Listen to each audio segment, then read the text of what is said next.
Hello à tous et bienvenue dans cette nouvelle vidéo. Alors aujourd'hui, on va montrer qu'une fonction est K-Lipschitzienne et comment cela se représente dans la vie. Dans la première vidéo où je parlais de l'application du calcul différentiel dans la vie courante, j'ai présenté sur comment montrer qu'un modèle admet une solution. Alors ici, je vais reprendre toujours le cas d'un modèle. Supposons par exemple que vous allez faire la modélisation de l'évolution de... on peut prendre l'hépatite B ou prendre le cas de coronavirus qu'on vit actuellement. Donc, on fait la modélisation de cela au cours du temps. Généralement, on prend le cas des modèles simples, c'est-à-dire qu'on suppose que dans la population, on a les personnes qui sont susceptibles d'attraper la maladie, on a les personnes qui présentent déjà les symptômes des personnes malades et les personnes qui sont guéries, c'est-à-dire les personnes qui ont été en contact avec la maladie, ont pris un traitement ou pas, mais qui ont été guéries et qui ne présentent plus les symptômes. Donc, on va dans la population, on aura cette représentation. Les susceptibles, les personnes infectées et les personnes guéries. Donc on a un peu cette évolution. Mais généralement, c'est pas le plus important qu'on va présenter dans cette vidéo. Donc juste là, juste cette répartition, normalement, on peut retrouver une équation différentielle qui est associée à ceci, une équation de cette forme. Où on a les recrutements des individus susceptibles, on a un truc comme ça, bêta. IS moins mu, c'est la mortalité, on a un truc de ce genre, bêta. IS moins mu plus gamma plus D multiplié par I, et après on a R point qui est égal à gamma I moins mu R. Alors j'ai dit, je ne vais pas me concentrer sur ça parce que c'est une modélisation que j'ai déjà faite sur cette chaîne YouTube que vous pouvez regarder sans problème. Alors ce qu'on veut regarder, c'est que lorsque vous modélisez un problème comme ça, comme je l'ai dit la dernière fois, comment savoir que ce problème est bien posé? Comment savoir que ça représente la réalité que vous avez modélisée? Alors, généralement, comme j'ai dit, on regarde si les solutions sont positives et après, on regarde aussi si les solutions sont bornées, c'est-à-dire qu'elles n'explosent pas, parce que vous savez, vous voulez étudier quelque chose, c'est-à-dire trouver une solution, mais si ces solutions vont à l'infini, l'infini n'est pas connu. Généralement, lorsque vous calculez une limite, par exemple, vous trouvez plus l'infini, après, vous pouvez dire la limite existe, oui, mais est-ce que l'infini est connu? Non. Donc, le but, c'est de pouvoir trouver les solutions qui n'explosent pas, qui ne vont pas à l'infini, donc prouver que les solutions, par exemple, de cette équation sont bornées et par la suite montrer que cette équation admet des solutions. Alors, je vous ai dit dans l'autre vidéo, pour regarder par exemple que les solutions existent, ici on va plutôt regarder que la fonction elle est localement lipschitzienne. Alors, comment on dit que la fonction est localement lipschitzienne? Si je prends une fonction f qui est définie de e par exemple dans R, ce sont des fonctions vectorielles, avec e qui est une partie de R puissance n, si on peut dire ça comme ça. Donc la fonction qui est définie comme ça à grand x peut être qu'on associe f de grand x ou f de petit x. Alors cette fonction, on dit qu'elle est K-Lipschitzienne. On dit qu'elle est K-Lipschitzienne.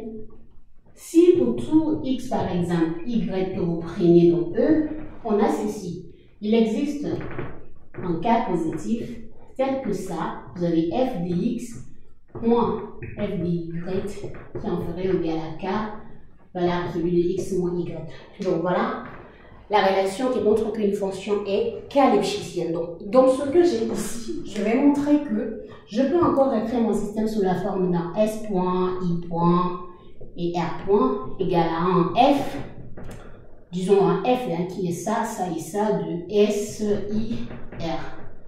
Voilà, et bien évidemment, mon f, c'est ça, virgule ça, parce que je vous ai dit, f peut être une fonction vectorielle.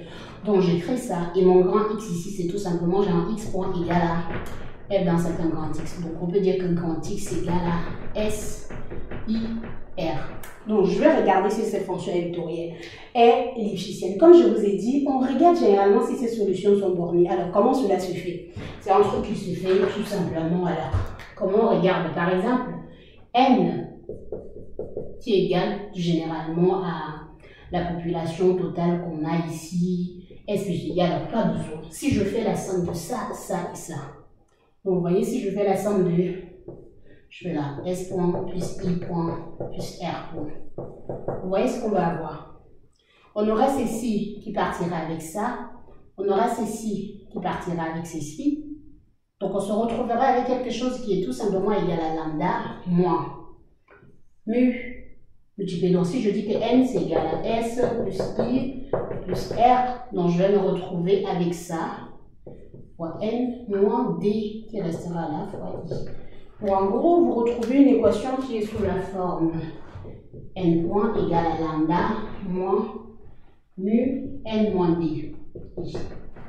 Alors, c'est moins ici. Ça veut dire que je peux encore majorer ceci par lambda moins mu n. Et à partir de là, si vous avez cette équation différentielle, vous calculez la limite, vous allez tout simplement voir que c'est ici généralement n dt qui est là est borné par lambda divisé par mu.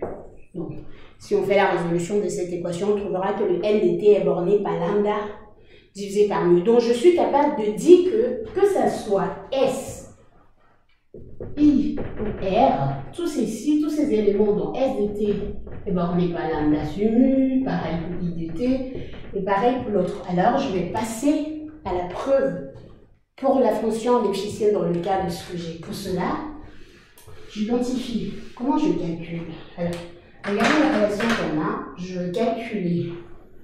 Après, je change là. Je vais calculer f des S1, I1, R1. Donc, je considère comme ambésidique, c'est ça. Donc, je vais calculer la valeur absolue f des S1, I1, R1, moins f des S2, I2, R2. Je fais ça. Voilà ce que je vais calculer. Et je veux montrer que c'est ici qu'il existe dans cet temps. Je vais l'appeler K' ou tout ça. Pardon. Je vais montrer que ceci est inférieur en cet temps K'.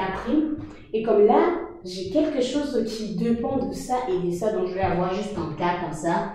J'aurai un S1 moins S2, pardon, virgule là, I1 moins I2, virgule, R1 moins R2. Donc on va avoir quelque chose de ce genre. Parce que le X ici, si vous le mettez sous la forme des parenthèses et tout, donc si vous considérez que X c'est un vecteur de X1, X2, X3 et que Y aussi c'est un vecteur de Y1, vous allez avoir quelque chose de ce genre. Donc je me mets à calculer dans ma relation que j'ai. Alors comment est-ce qu'on le fait? Observez que ça devient très complexe parce qu'on a une longue relation. Alors ce que moi je vais faire, je vais calculer pour F1. Je vais appeler ceci F1. Je vais appeler ceci F2. Et je vais appeler le dernier qui est là F3. Donc je vais calculer d'abord, premièrement, F1 de ça, pardon, je n'ai plus besoin de mettre F1 de ça et ça, moins F1, ah bon, là si on le met pas, les relations ça marche pas. Donc F1 de S1, virgule I1, virgule R1, moins F1 de S2, I2 et R2. Alors si je calcule ça, regardez, qu'est-ce que j'aurai? Les lambdas vont partir parce que peu importe qu'on soit avec S1, là ou pas, ce terme va partir. Et donc je vais rester avec quelque chose de ce genre. Moins bêta S1 I1 plus bêta S2 pardon, I2 moins le mu qui est là, parce que c'est le premier, c'est là, S1 moins S2. Donc je vais retrouver quelque chose de ce genre. Alors, pour continuer, alors comment je fais? Je vais juste effacer là parce que c'est un peu long pour écrire. Donc, je fasse là et je vais écrire toute la relation. Donc, pour la définition, vous l'avez déjà. Donc, je reprends cette relation. Si je continue, là, ça me fait quoi? Vous avez là. Je vais tout simplement mon bêta 1, S1, I1. Alors, je vais faire exactement le truc que j'ai là, mais inversé. Donc, j'aurai, pardon, il n'y a pas de bêta 1, c'est tout simplement bêta. Donc, je vais faire un plus bêta S2 I1 là, moins bêta S2 I1. Donc, j'ajoute et je retranche. Et là, plus le terme qui était déjà là, plus bêta, il n'y a pas de bêta 2, bêta S2 I2 moins mu S1 moins S2. Alors, toujours, je rappelle, hein, ça c'est une méthode pour pouvoir prouver ce qui se passe, mais généralement, vous pouvez calculer par vous-même sans problème. Donc, ça c'est pour montrer comment est-ce que le calcul se fait globalement, mais vous pouvez calculer tout le reste par vous-même. Alors, donc c'est là. Maintenant, si je continue là, en haut, je retrouve quelque chose qui est égal. Vous voyez là.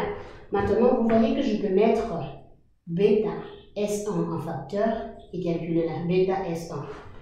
Bêta, bon, disons bêta I1, pardon. Donc là, j'aurai bêta I1 Et là, j'ai facteur de quoi?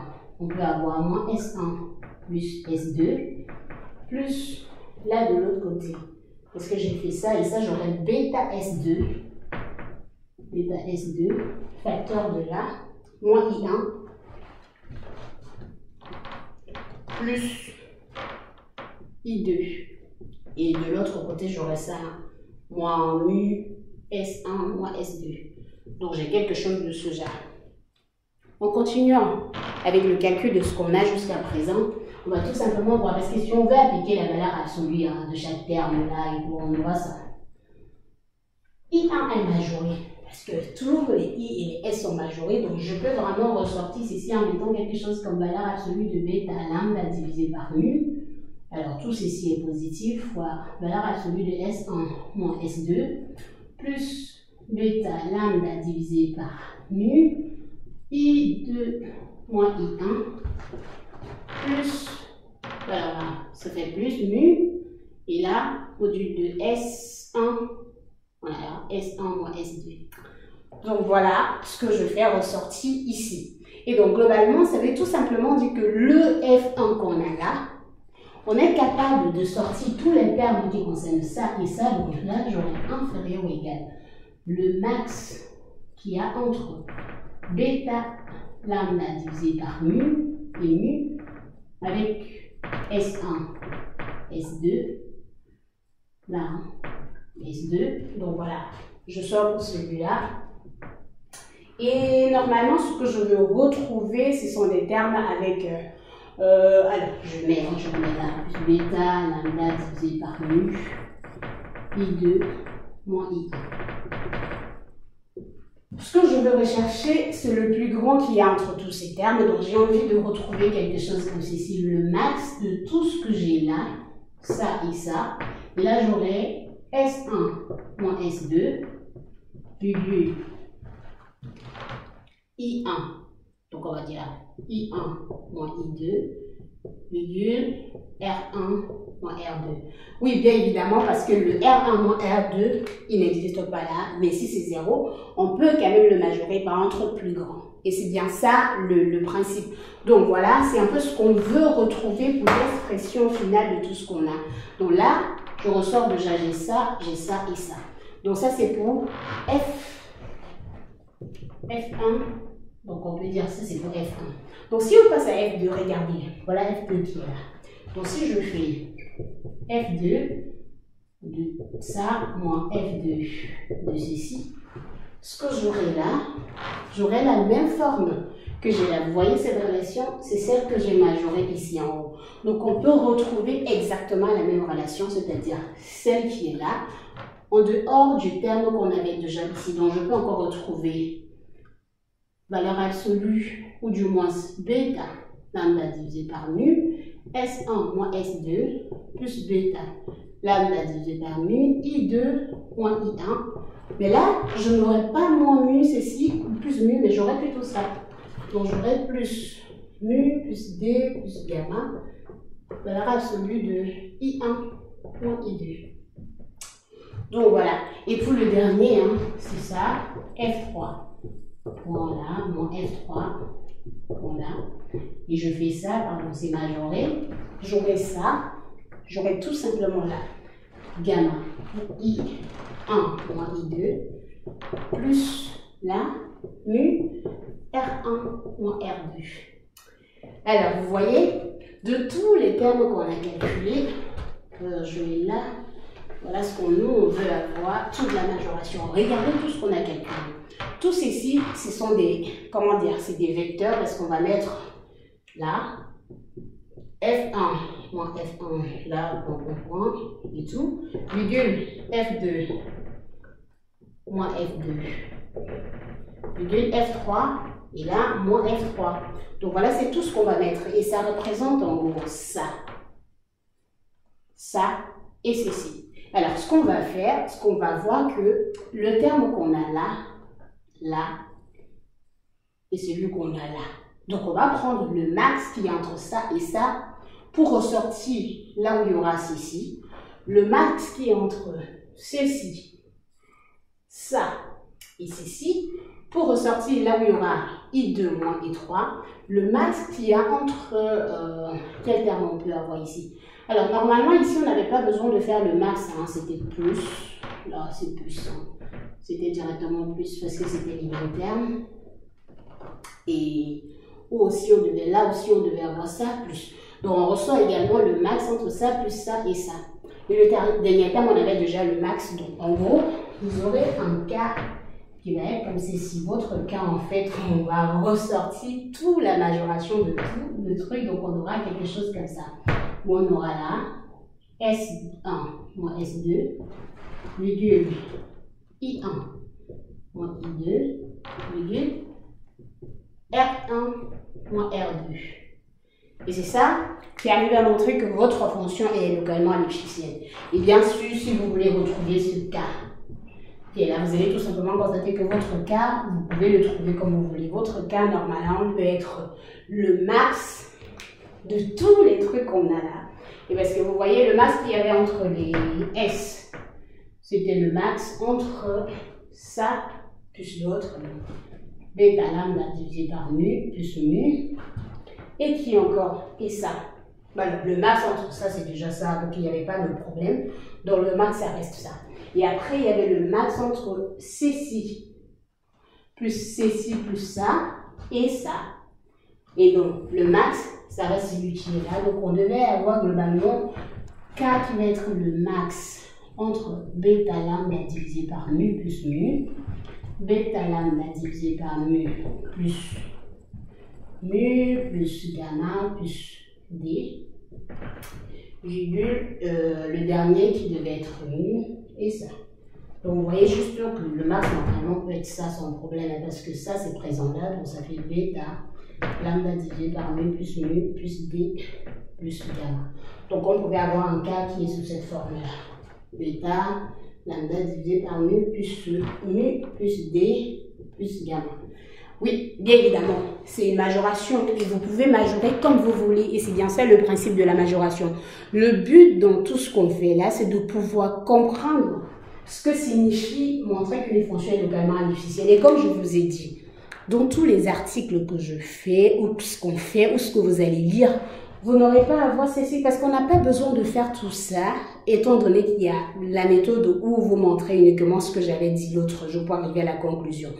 Mais généralement, lorsque vous êtes en deuxième année ou en troisième année, on vous demande de faire tout ce calcul. Et c'est pour ça qu'il faut comprendre l'utilité, il faut comprendre pourquoi on le fait, parce que c'est bien évidemment utilisé pour résoudre les problèmes comme ça. Et une fois que vous avez montré que cette fonction est localement lipschitzienne, alors vous avez l'existence des solutions de ce problème. Vous voyez, on a utilisé le fait que les solutions sont bornées. Généralement, parfois, on utilise le fait qu'elles sont positives et on arrive à la conclusion.